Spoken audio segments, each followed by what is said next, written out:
Hello there. It can be said that once we become close or fond of someone, all their flaws and the rumors surrounding them often fall on deaf ears. After all, they're our close friends, right? But sometimes, things aren't always as they seem.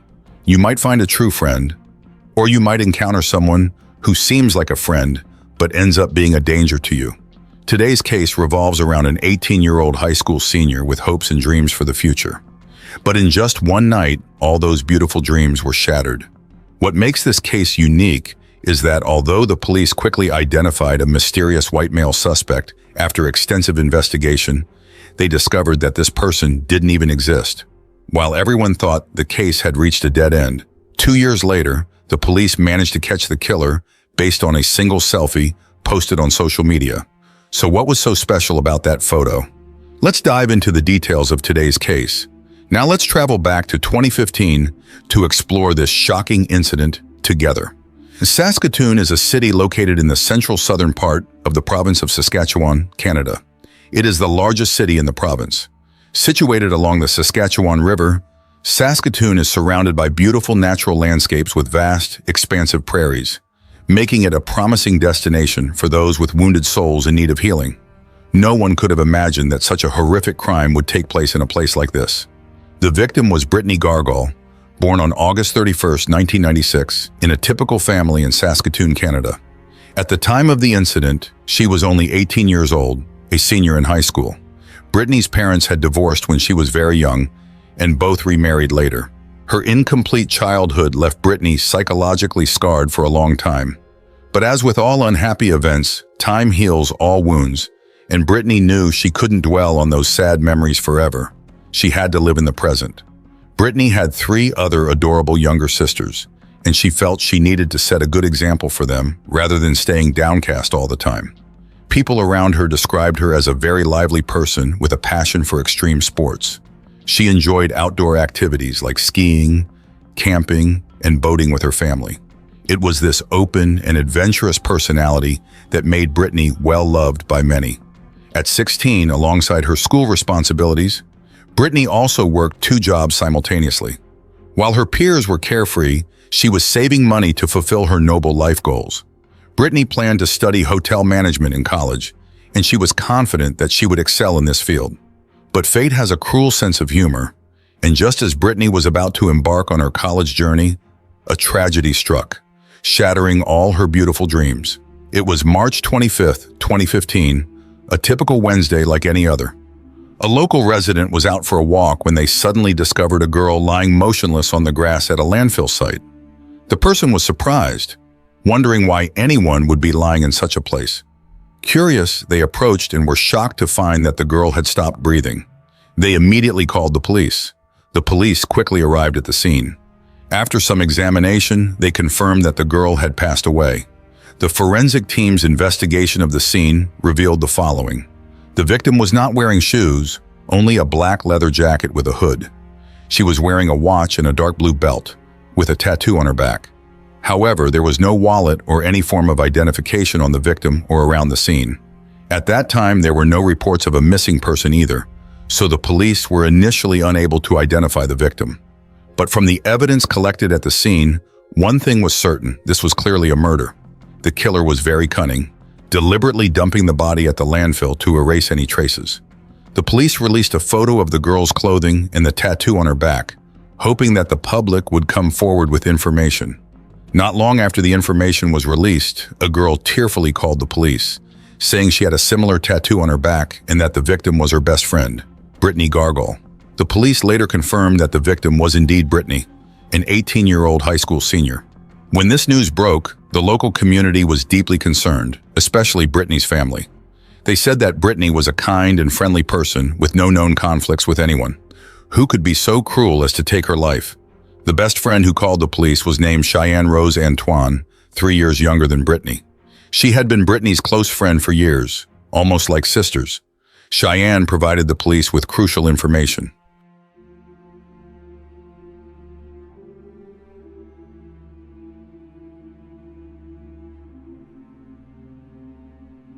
Cheyenne said that on the day of the incident, March 24th, she and Brittney had gone to Manchester pub in the evening, followed by a family gathering, and finally ended up at a bar called The Colony. They drank a lot, to the point of feeling dizzy. Cheyenne vaguely recalled that at The Colony, a white man kept offering drinks to Brittney. Around 4 a.m., Cheyenne decided to go home, but Brittney seemed unwilling to leave, so she left first, leaving Brittney with the white man she had just met. After returning home for a while, Cheyenne realized she had accidentally taken the man's phone. She then posted a status on Facebook. "Where are you? Haven't heard anything from you. Hope you made it home safe. Love you." This status is still publicly available and easily verifiable. Additionally, there was evidence confirming that Cheyenne had returned home early in the morning. The police later found Brittney's car, and sure enough, Cheyenne's phone was inside. Through the phone's location data, they discovered that at 4:30 a.m., the phone had been near a McDonald's restaurant outside the bar. From this, the police concluded that Cheyenne's statement was true, and the white man she mentioned was definitely involved in the incident. However, when the police began questioning the patrons and staff present at the Colony that night, something strange happened. Everyone claimed not to remember any white man leaving with Brittney.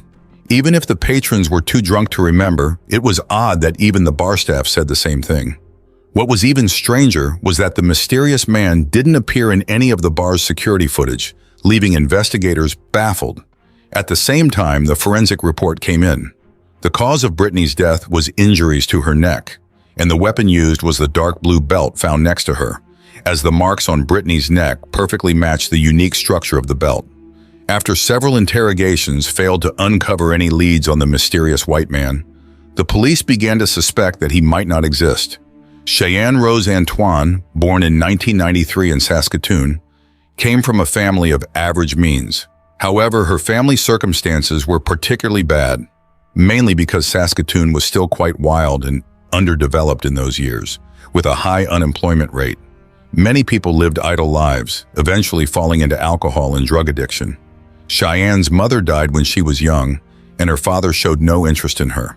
After being placed with another family, Cheyenne was abused and mistreated. Having endured such a traumatic childhood, Cheyenne gradually developed psychological issues and became somewhat antisocial. She started committing crimes at the age of 12 and became a frequent visitor to jail.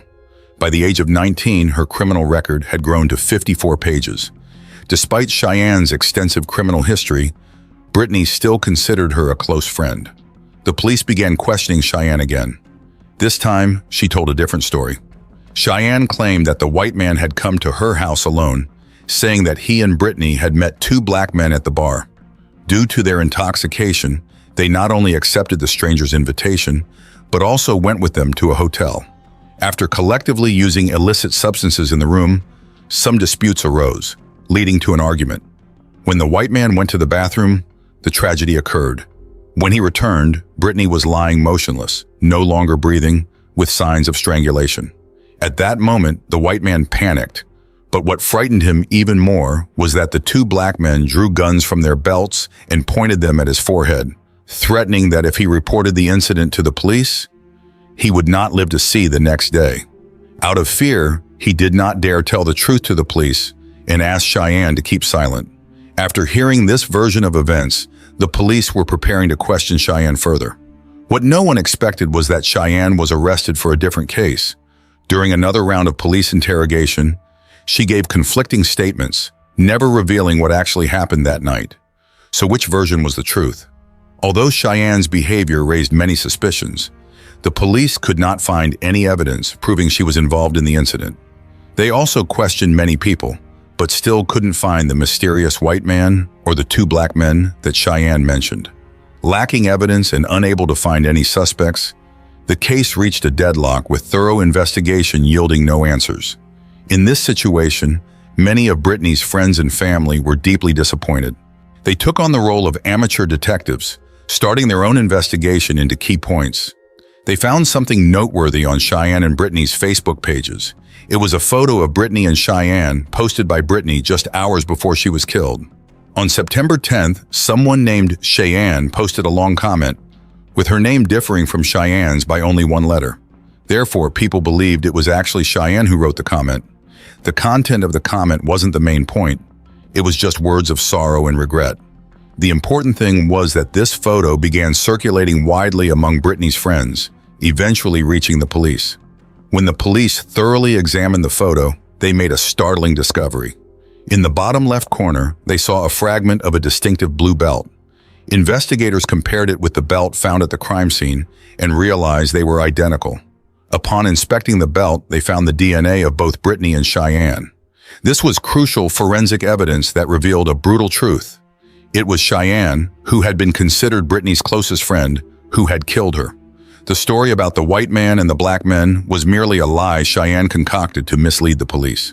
Without witnesses and with no clear motive, Cheyenne remained silent, making it difficult for the police to convict her despite the clear evidence. Although the evidence was compelling, the case reached a standstill once again. By March 2017, more than 2 years after Brittney's death, a key figure unexpectedly visited Brittney's family. It was Jeter, another friend of Cheyenne's. Jeter revealed that he had been tormented for 2 years by the burden of keeping a shocking secret. Initially, he intended to stay silent, but he could no longer ignore his conscience and decided to come forward. He recounted that on March 25, 2015, the day Brittney was murdered, Cheyenne drove to his house. She was clearly intoxicated and kept talking about a heated argument with Brittney. She said they initially exchanged harsh words, then got into a physical fight, and eventually she accidentally caused Brittney to suffocate. As they spoke, Cheyenne gazed out the window. When Jeter looked in the same direction, he was horrified to see Brittney's head dangling upside down from the car window. Overcome with fear, Jeter hurriedly sent Cheyenne away. At that moment, he did not realize that Brittney had already passed away. Later, when the case became public, Jeter confronted Cheyenne about what she had said that day, but she claimed she was drunk and couldn't remember anything. Jeter chose to believe her and kept the secret to himself. However, as time passed, his guilt grew. When the police received this critical tip, they were relieved, as they had been struggling to piece together the evidence. With this new information, they filled in the crucial gaps and identified Cheyenne as the perpetrator, charging her with second-degree murder and tampering with a body. At first, Cheyenne tried to deny her crime, but when the police presented all the evidence, she realized there was no escape. Eventually, Cheyenne confessed. She admitted that the argument with Brittney escalated while they were both drunk, leading to a physical altercation where Brittney even snatched her phone. Cheyenne couldn't remember exactly what happened afterward, but she acknowledged that she had accidentally killed Brittney. In court, prosecutor Robin Lee presented the findings from the 2-year investigation. Although they initially pursued the wrong leads, they eventually uncovered the crucial clue from a Facebook photo. The leather belt that strangled Brittney helped the police identify Cheyenne as the suspect. Despite the lack of direct witnesses, circumstantial evidence like the timing of the Facebook post and other clues proved that Cheyenne was the killer. The police speculated that the events unfolded as follows. A few hours before she was murdered, Brittney posted a check-in photo of the two of them on Facebook, showing that they were ready to go out to the bar. Afterward, for reasons unknown, the two got into a fight. In a drunken panic, Cheyenne killed Brittney. She then drove to a deserted dump in the suburbs, disposed of Brittney's body, and returned home where she spun a false story to her friend, though she knew he wouldn't keep it secret. The police believed that Cheyenne fabricated the story about the two black men and that her fake concerned Facebook post was part of a meticulously crafted cover-up. Although the police initially didn't suspect Cheyenne, the clues from the Facebook check-in photo and Jeter's testimony eventually led them to change direction. During the pretrial hearing, Cheyenne realized she couldn't escape the legal consequences and decided to plead guilty. However, she continued to insist that she didn't remember what happened that night. Before the official trial, Cheyenne's lawyer and the prosecutor reached a plea deal, in which she pleaded guilty to manslaughter instead of second-degree murder, resulting in a mere 7-year sentence. This lenient sentence outraged many people at the time, and it still does today. Is 7 years truly enough for taking a life? After being incarcerated, Cheyenne was enrolled in a series of rehabilitation programs, aiming to ensure that she would be a normal, healthy person when released, no longer posing a threat to anyone. With a 7-year sentence, she would soon be free. Although the case was resolved, many questions remain unanswered, especially for Brittney's family. Why did Cheyenne kill her best friend? What exactly happened between them that night? And since Cheyenne continuously claims she doesn't remember, or perhaps she simply doesn't want to reveal the truth, this remains a mystery that can only be resolved if Cheyenne someday recalls or is compelled by guilt to tell the truth. This case highlights that we shouldn't place too much trust in anyone, even our closest friends. Anyone can become a threat to your interests or even your life. That's the end of today's video. Please leave your thoughts in the comments below. Thank you for taking the time to listen, and I'll see you in the next video.